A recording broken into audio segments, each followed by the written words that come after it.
این داستان زندگی تکان دهنده و شگفت‌انگیز فرمانده خالد ابن ولید است. فرمانده‌ای که بهش میگفتند شمشیر خدا.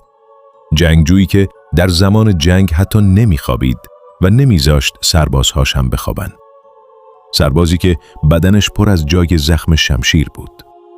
یکی از بزرگترین عاشقان اسلام. یک فرمانده نابغه که با فقط 3000 نفر با ارتشی 100,000 نفری جنگید. فرمانده شکست ناپذیر، شمشیر خدا، خالد ابن ولید رضی الله عنه. کسی که در یک نبرد 9 تا شمشیر شکست. فرمانده‌ای که بزرگترین امپراتوری‌های بیزانس و ساسانی رو شکست داد.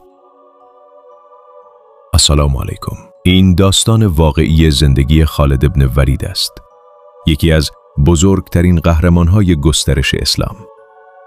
بیایید پیامش رو به آدم‌های بیشتری در سراسر دنیا برسونیم.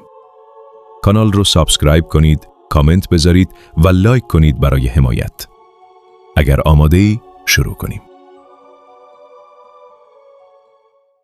امپراتوری روم شرقی و ساسانی سالها درگیر جنگ سختی بودند. در حالی که بقیه دنیا فقط حرکات این دو قدرت بزرگ رو دنبال می‌کردند، در عربستان نشانه‌های یک تغییر بزرگ شروع شده بود. جایی که خیلی‌ها اصلاً بهش توجه نمی‌کردند. این بار شمشیرها برای زمین یا ثروت نبود، برای ایمان بود. مسلمان‌ها به رهبری پیامبر محمد صلی الله علیه و آله و سلم و مشرکین مکه به رهبری ابوجهل وارد جنگ بزرگی شدند. این جنگ باورها بود. از هر دو طرف خانواده‌ها روبروی هم قرار گرفتند. بعضی‌ها پدرشون رو از دست دادن، بعضی‌ها برادرشون رو. بعد از جنگ بدر هیچ چیز مثل قبل نشد. مشرکین از پیروزی بزرگ مسلمان‌ها شوکه شدند. خالد هم مثل بقیه هنوز درگیر این شکست بود و بیشتر از همه نگران برادرش ود بود که در جنگ گم شده بود. برخلاف انتظار، مسلمان‌هایی که چند سال قبل مخفیانه زندگی می‌کردند، در جنگ بدر پیروزی بزرگی به دست آوردند. چون اجازه نداشتن آزادانه به خاطر ایمانشون زندگی کنن، مجبور شدن از مکه به مدینه هجرت کنن. در 2 سال بعد، این مسلمان‌ها در مدینه کم کم یک ارتش تشکیل دادن به رهبری پیامبر. با وجود همه سختی‌ها در برابر ابوجهل ایستادن. خالد فهمید که برادرش ود اسیر مسلمان‌ها شده. به مدینه رفت و با پرداخت فدیه برادرش رو آزاد کرد. اما در زمان اسارت ود اسلام رو شناخت و ایمان در قلبش شکل گرفت. وقتی خالد این رو فهمید خیلی شوکه شد. 2 برادر حالا از هم جدا شده بودند.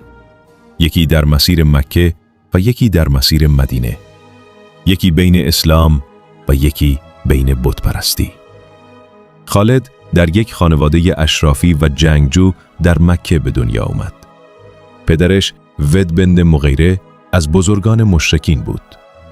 طبق رسم عربها خالد رو بچگی به بیابان فرستادن تا در محیط سالم بزرگ بشه. وقتی 5 یا 6 ساله بود برگشت مکه. پدرش روی تربیتش خیلی حساس بود و بهش شجاعت، افتخار و سخاوت یاد داد. خالد از بچگی یاد گرفت اسب سواری کنه، شمشیر، نیزه، کمان و سپر استفاده کنه. بدنش رو هم قوی نگه می داشت. حتی گفته شده در کودکی با عمر بن خطاب کشتی گرفت و شکستش داد و پای او آسیب دید. خالد در دل بیابانها بزرگ شد.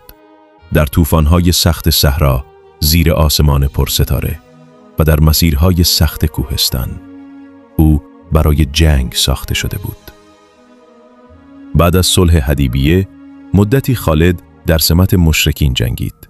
اما بعد از پذیرش اسلام در خدمت دولت اسلامی قرار گرفت. 3 ماه بعد از بدر، مکه همچنان مرکز مهم تجاری و مذهبی عربها بود. اما شکست مشرکین در بدر قدرتشون رو کم کرد. در راه برگشت برادرش ود مسلمان شده بود. خالد با عصبانیت بهش گفت چرا این کار رو کردی؟ اما ود گفت من این راه رو انتخاب کردم و هرچی بیشتر جلو رفتم ایمانم قوی‌تر شد. در ادامه بین مکه و مدینه تنش‌ها ادامه داشت. خالد در جنگ احد با 3000 نفر از پشت به مسلمان‌ها حمله کرد و روند جنگ رو تغییر داد. اما بعد از جنگ وقتی بدن شهدا رو دید گفت ما حتی نمیتونیم حرمت مرده هاشون رو نگه داریم. بعد از مدتی صلح حدیبیه اتفاق افتاد و قدرت مسلمان‌ها بیشتر شد. خالد در نهایت به اسلام ایمان آورد. وقتی به مدینه رفت پیامبر بهش گفت دیر آمدی، اما ما منتظر تو بودیم چون تو استعداد بزرگی داری. پیامبر بهش گفت تو یکی از شمشیرهای الله متعال هستی. خالد اسلام آورد و از پیامبر خواست برای گناهان گذشته‌اش دعا کنه. پیامبر گفت اسلام تمام گناهان قبلش رو پاک میکنه.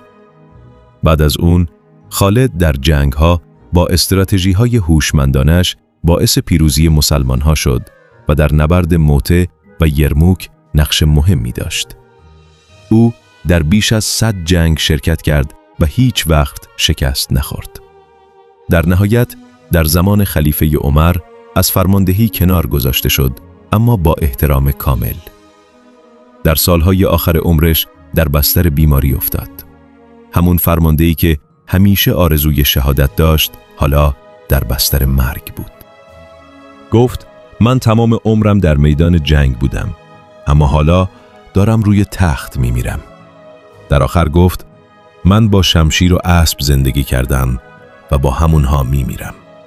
بعد از گفتن شهادتین از دنیا رفت و فقط اسب و شمشیرش از او باقی موند. او در تاریخ به عنوان یکی از بزرگترین فرمانده‌های نظامی جهان شناخته می شود.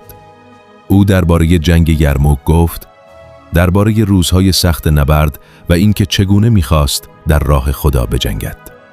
سپس وصیت کرد با شمشیرش دفن شود و اسبش به جنگجویی شجاع داده شود.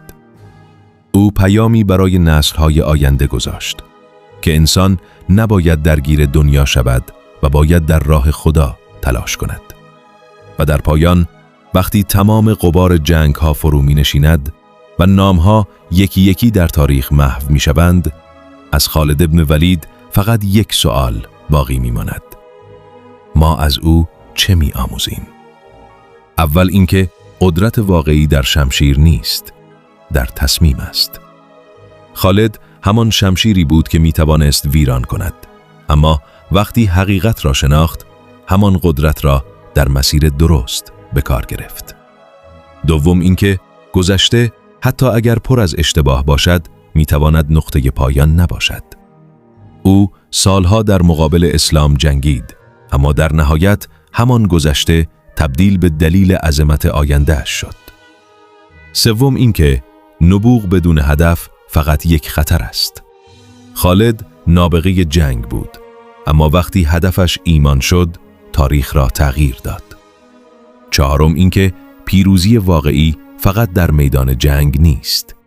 او هیچ وقت در نبردها شکست نخورد، اما بزرگترین پیروزیش زمانی بود که نفس خودش را شکست داد.